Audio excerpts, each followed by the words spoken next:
Di era digital sekarang, media sosial sudah jadi bagian dari kehidupan kita sehari-hari. Kita pakai untuk berbagi cerita, mencari informasi, bahkan berpendapat tentang banyak hal. Tapi, sayangnya, gak sedikit dari kita yang lupa bahwa setiap kata yang kita tulis di layar punya dampak nyata di dunia luar.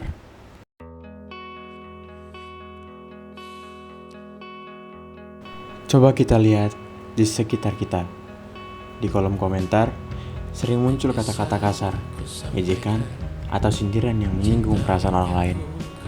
Padahal, mungkin yang menulis cuma iseng. Tapi, bagi yang menerima, kata itu bisa melukai, kadang lebih dalam dari yang kita bayangkan. Inilah yang disebut dengan penggunaan bahasa yang tidak santun di media sosial.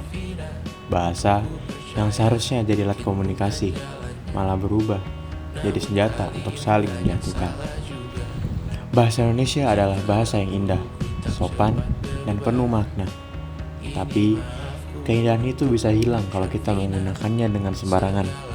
Misalnya, ketika kita berkata, "Ih, karya kamu jelek banget," atau "Gak usah sok pintar deh." Mungkin terdengar sepele, tapi kata-kata seperti itu bisa menurunkan semangat dan kepercayaan diri seseorang.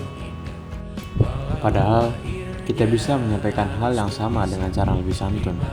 Misalnya, daripada berkata kasar, kita bisa bilang, "Mungkin bisa dicoba cara lain biar hasilnya lebih bagus." Lihat bedanya? Maknanya tetap tersampaikan, tapi tidak menyakiti. Menggunakan bahasa yang santun bukan berarti kita selalu setuju dengan orang lain. Tapi, bagaimana kita menyampaikan pendapat dengan menghormati perbedaan. Karena etika berbahasa di dunia nyata juga berlaku di dunia maya. Dunia digital tetap membutuhkan sopan santun, empati, dan rasa hormat. Dampak dari bahasa yang tidak santun bisa sangat besar. Banyak orang menjadi korban perundungan cyber hanya karena komentar-komentar yang tidak bertanggung jawab. Mereka bisa merasa sedih, stres, bahkan kehilangan kepercayaan diri. Hal seperti ini bisa kita cegah kalau saja semua orang mau sedikit menahan diri sebelum mengetik. Ingatlah, berpikir sebelum berbicara itu penting. Tapi di era sekarang, berpikir sebelum mengetik jauh lebih penting. Karena kata-kata kita tulis tidak bisa ditarik kembali, ia bisa disebarkan, diambil tangkap layarnya, dan terus diingat. Jadi, mari kita mulai dari hal kecil. Saat ingin berkomentar, tanya diri kita sendiri, apakah kata ini akan membangun atau justru menjatuhkan? Atau apakah aku ingin diperlakukan dengan cara yang sama? Kalau jawabannya tidak, maka tahan jari kita.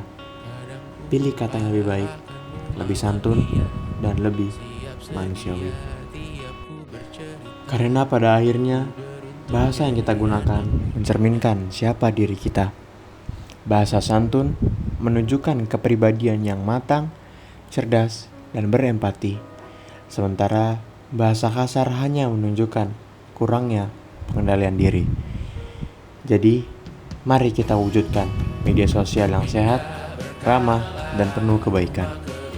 Jadikan bahasa Indonesia bukan sekedar alat bicara, tapi juga cermin budi pekerti bangsa. Gunakan bahasa dengan bijak, saring sebelum sharing, berpikir sebelum mengetik. Karena kata-kata kita punya kekuatan untuk menyakiti atau untuk menyembuhkan. Jadi, pilihlah untuk menyembuhkan.